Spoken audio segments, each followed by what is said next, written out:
Across the vast teachings of Buddhism, countless Buddhas and Bodhisattvas shine like stars in the night sky. Each represents a path, a virtue, a light guiding beings out of suffering. Among them all, one shines brightest in the hearts of millions, Avalokiteshvara, known in Tibet as Chenrezig, in China as Guanyin, and in Japan as Kannon.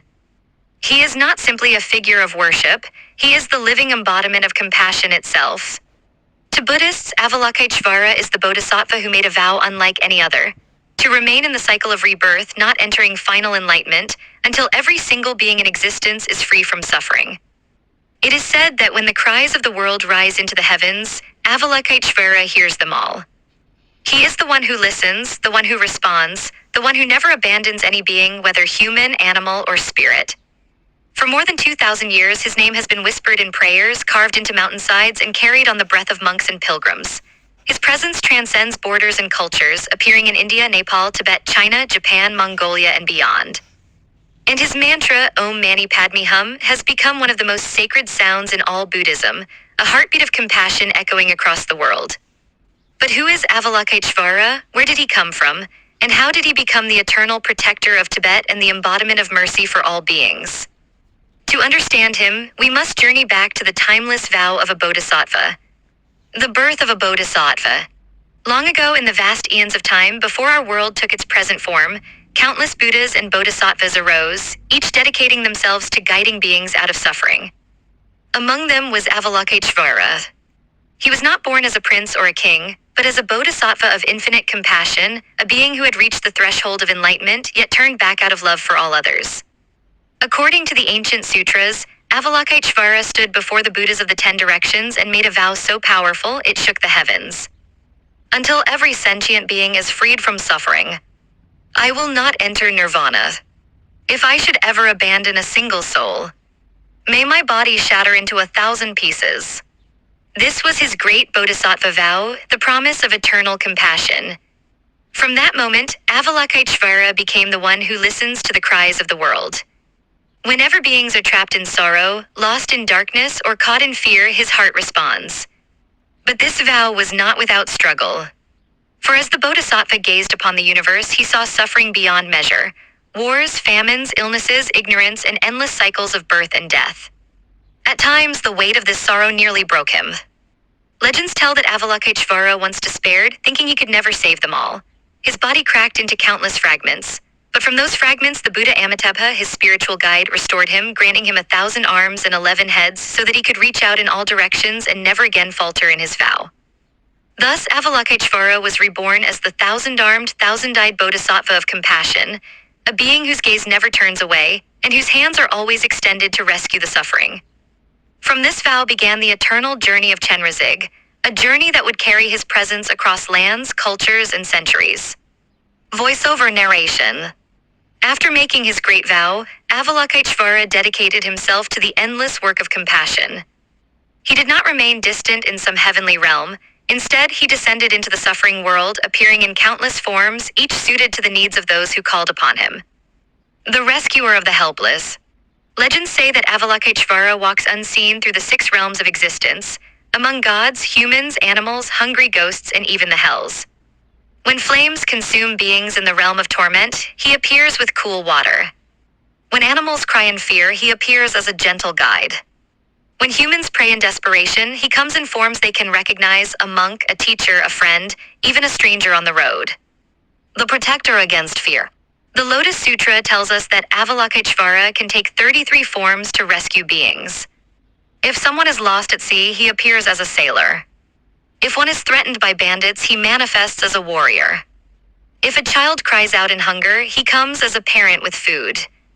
It is said that no danger, not fire, not flood, not demon, not sword can harm those who call his name with faith. The endless meditation.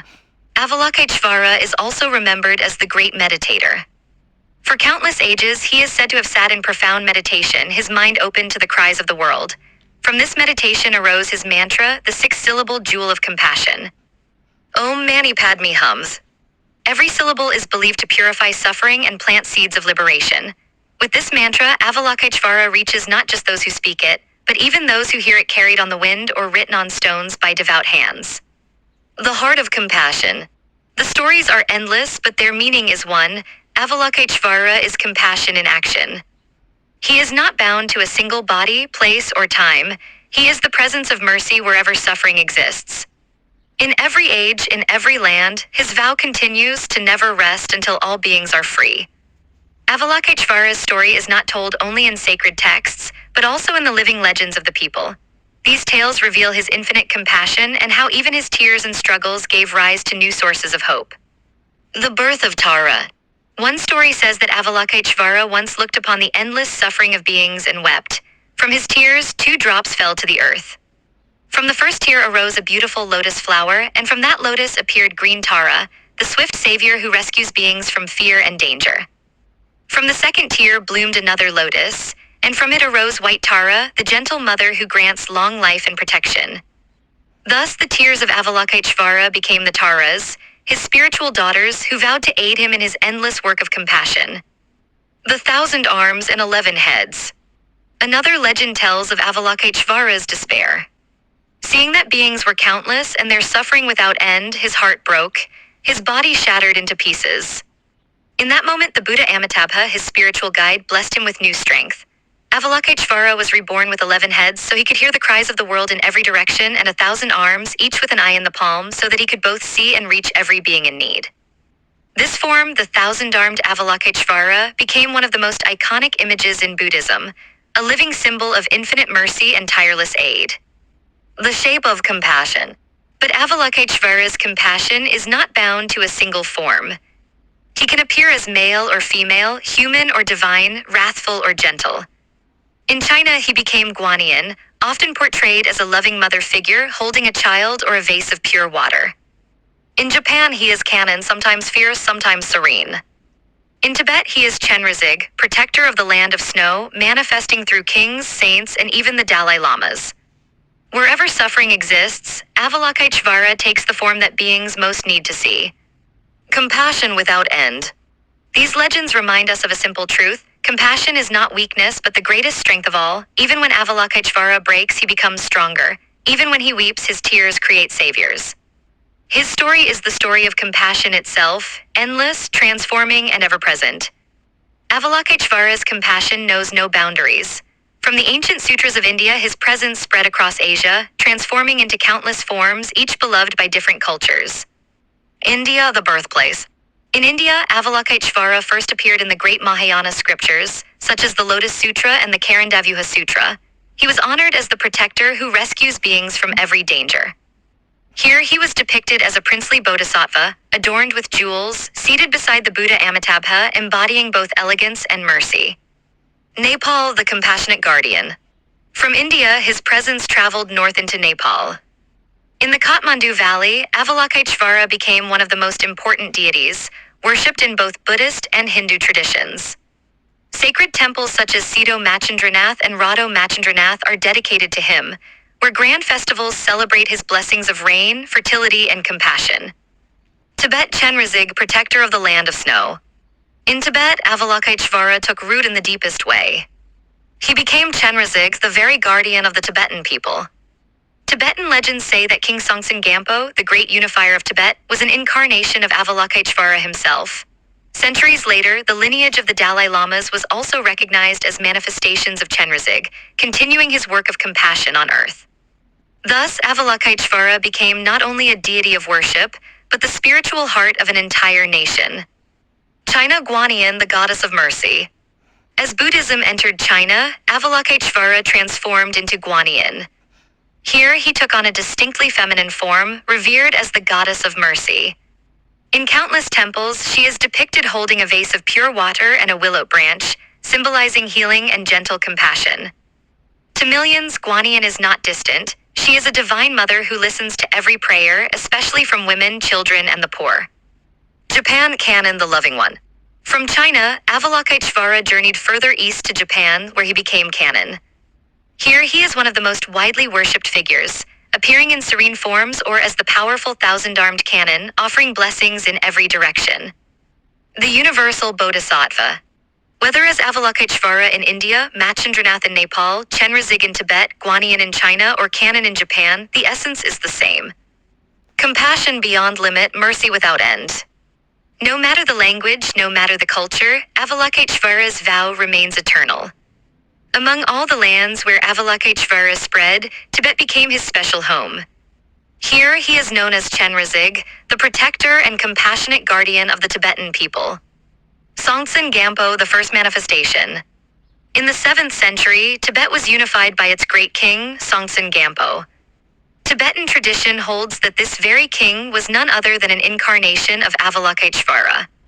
Songtsen Gampo not only built the foundations of the Tibetan Empire but also introduced Buddhism to Tibet, constructing sacred temples such as Jokhang and Ramach in Lhasa. His reign marked the beginning of Avalokiteshvara's living presence in Tibet, not only as a deity but as a guiding force in human form. The Dalai Lama's Chenrezig reborn. Centuries later, the Tibetan people recognized a new lineage of Avalokiteshvara's incarnations, the Dalai Lamas. From the first Dalai Lama in the 14th century to the present 14th Dalai Lama, Tenzin Gyatso, each has been revered as a manifestation of Chenrezig.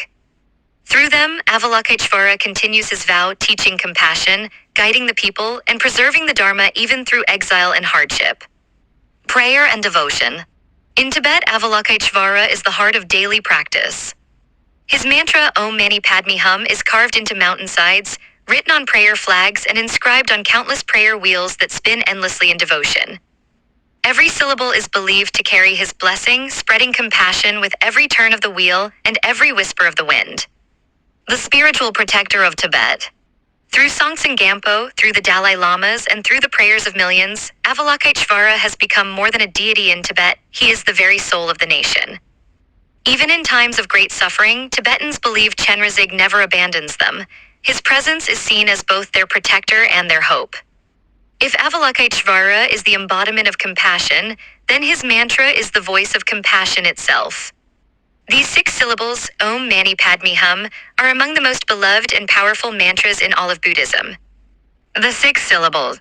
Each syllable carries a profound meaning. Om, the sacred sound of the universe, purifying pride and ego. Ma removes jealousy, bringing ethics and pure intentions. Nai dispels passion and desire, cultivating patience. Pad clears ignorance, opening the mind to wisdom. Mi purifies greed, awakening generosity. Hum destroys hatred, giving rise to compassion and unity. Together, they cleanse the 6 realms of existence, offering liberation to all beings who suffer within them. Chanted by millions. From the peaks of the Himalayas to quiet monasteries and humble homes, this mantra is whispered, sung, and carved into stones. Prayer wheels inscribed with Om Mani Padme Hum turn endlessly, sending blessings into the air. Prayer flags flutter in the wind, carrying the mantra across valleys, mountains, and rivers. It is said that even hearing the sound of this mantra or touching a stone carved with it plants the seed of compassion in one's heart. The jewel in the lotus. The literal meaning of the mantra is often given as the jewel in the lotus. The jewel represents wisdom. The lotus, which blooms unstained from the mud, represents compassion. Together, they symbolize the union of wisdom and compassion, the essence of Avalokiteshvara's path. The living breath of compassion. More than words, Om Mani Padme Hum is a living energy, a bridge between Avalokiteshvara and the hearts of beings. Every chant is a call, and every call is answered by compassion. This is why the mantra is not only spoken by monks or scholars, but by farmers, travelers, children, and the elderly, all carrying Avalokiteshvara's blessing in their daily lives. Avalokiteshvara is not only found in scriptures or temples. He lives in the art, rituals, and daily practices of millions of people across the world. Sacred images and art. From ancient caves of India to grand temples in Tibet, Avalokiteshvara has been depicted in countless forms. As the 1,000-armed Chenrezig with eyes in each palm. As the serene Guanyin holding a vase of pure water. As cannon standing tall in Japanese temples radiating peace. Each image is not only art but a visual prayer, created to remind the faithful of his boundless compassion. Rituals of compassion. In monasteries, monks chant the Om Mani Padme Hum mantra for hours, filling the air with waves of compassion. In villages, laypeople spin prayer wheels, light butter lamps, and hang prayer flags carrying Avalokiteshvara's blessing across mountains and valleys. During great festivals, statues of Avalokiteshvara are carried through the streets, so that all may see him, pray, and receive his blessings. Personal devotion. For ordinary people, Avalokiteshvara is like a family member, a protector who is always near. A farmer may whisper his mantra while sowing seeds. A mother may pray to him for the health of her child. A traveler may call upon him when crossing dangerous paths. For many, the simple act of remembering Avalokiteshvara brings courage, hope, and peace. The compassionate presence. Through art, rituals, and personal devotion, Avalokiteshvara is not distant. He is woven into the fabric of daily life, a constant reminder that compassion is always available, even in the hardest of times. Though Avalokiteshvara is an ancient bodhisattva, his presence is alive today, guiding humanity through the voice and actions of his incarnations. The Dalai Lama living Chenrezig. The Tibetan people believe the Dalai Lamas are manifestations of Avalokiteshvara. The current 14th Dalai Lama, Tenzin Gyatso, has carried this legacy across the globe. Even in exile, he embodies Avalokiteshvara's vow, teaching compassion, nonviolence, and the universal responsibility of all beings. Through his words, millions have learned that true peace begins within the heart. Compassion as a universal value. In today's world divided by conflict, fear, and greed, Avalokiteshvara's message is more important than ever. The Dalai Lama often reminds us, if you want others to be happy, practice compassion. If you want to be happy, practice compassion.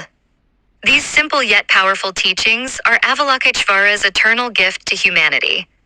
Avalokiteshvara beyond borders. Avalokiteshvara is no longer confined to Tibet, China, or Asia. From prayer halls in New York to temples in Europe, from yoga studios to meditation retreats, his mantra and teachings spread across the world. The image of Guanyin, Chenrezig, or Canon now inspires not only Buddhists, but people of every culture and faith who seek kindness in a troubled world. The eternal presence. Though centuries have passed, Avalokiteshvara's vow continues to breathe through the Dalai Lama, through practitioners everywhere, and through every act of compassion we show one another. From the sacred mountains of Tibet to the bustling cities of the modern world, Avalokiteshvara's presence has never faded. He remains the eternal guardian of compassion, a light shining for all beings lost in the darkness of suffering. The endless vow. Long ago, Avalokiteshvara promised, I will not rest until every being is free from suffering. That vow still echoes today. Through kings like Songtsen Gampo, through the Dalai Lamas, through the prayers of millions chanting Om Mani Padme Hum, Avalokiteshvara continues his work. Every act of kindness, every gesture of mercy, every moment of compassion in this world, they are all Avalokiteshvara living among us. The true meaning of Avalokiteshvara. His story is not only about gods and deities, but about what it means to be human. To listen when others cry. To reach out when others fall. To give hope when others despair. That is Avalokiteshvara's true legacy, a reminder that compassion is not a distant dream, but something we can live each day. The eternal presence. And so Avalokiteshvara lives on. Not only in temples, statues, or mantras, but in you, in every heart that chooses compassion over anger, love over hatred, kindness over cruelty. When a single person says Om Mani Padme Hum, Avalokiteshvara smiles. When millions say it together, the world itself begins to heal. Closing words. The story of Avalokiteshvara is not an ending, but a beginning. His vow is eternal, his compassion boundless, his presence unbroken. As long as suffering exists, Avalokiteshvara will remain. And as long as we remember his teachings, compassion will never fade from the world.